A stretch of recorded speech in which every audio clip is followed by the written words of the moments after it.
Save me. Oh. Save me from disease. Save me from death. Save my future. Save my regret. Stronger than fire. Stronger than fire. Stronger than wood, stronger than fire. So, let's do some yip-yappering about the new Grudge movie, the 2020 Grudge.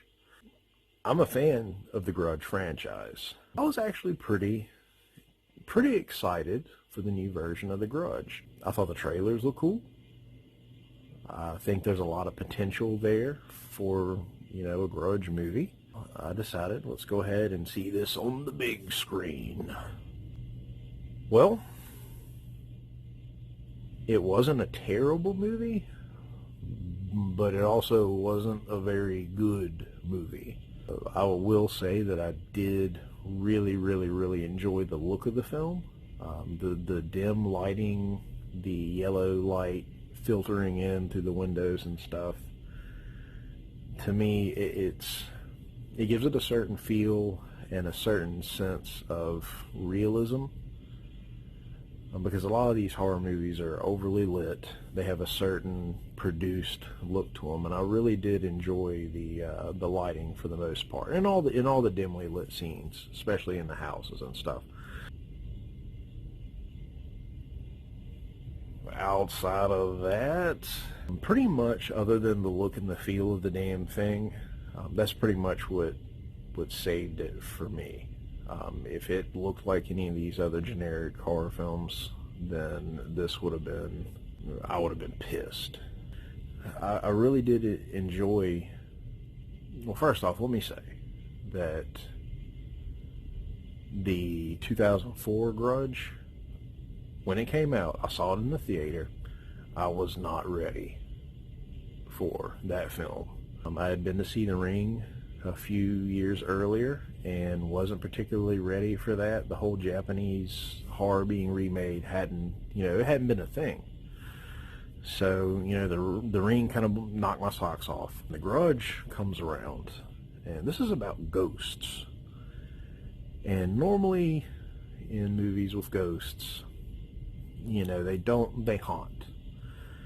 They don't really attack you. And that scene in The Grudge in the attic, ooh, that was really well done. Fast forward to The Grudge 2. While it wasn't quite as good as the first one, I still thought it was decent. It was a good follow-up, and I even enjoyed the direct-to-DVD Grudge 3. But this new one, going in with the whole history of the Grudge, it just wasn't much more than your generic horror movie coming out nowadays. Like the ghosts, like in the other Grudge movies, when the ghost is afoot and you hear the ghost sound, it is something bad is going to happen. Something very bad.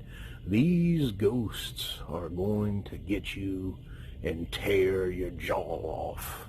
It's not good. It is bad. And this new version, it didn't. The ghosts, they popped up and made faces. And eventually the bad stuff happened, but it didn't seem like it was. It seemed like it was indirectly caused by the ghosts. The ghosts kind of typically did the jump scare type thing. It was just a big old box the size of a dog's head of missed opportunity. Much like my opinion on the new Pet Sematary, Stephen King's best book. They could have made a ham-dingler of a version of a Pet Sematary. They dropped the ball with that.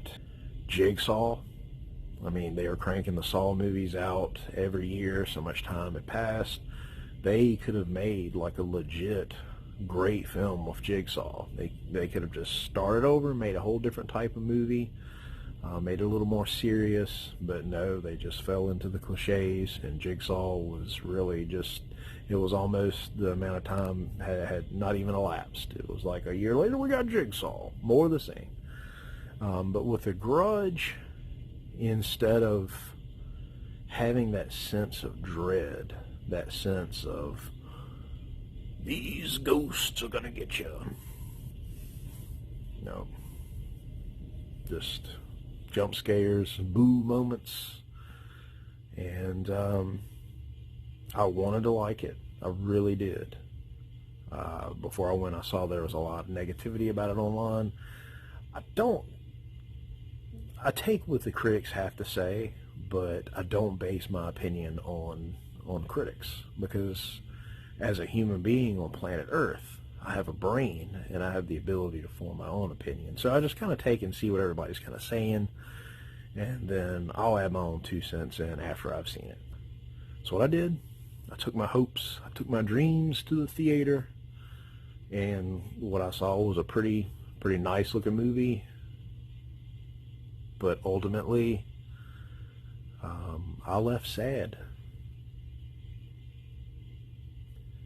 Sad and disappointed. I really don't have anything else to say about it, so I'm just going to stop talking.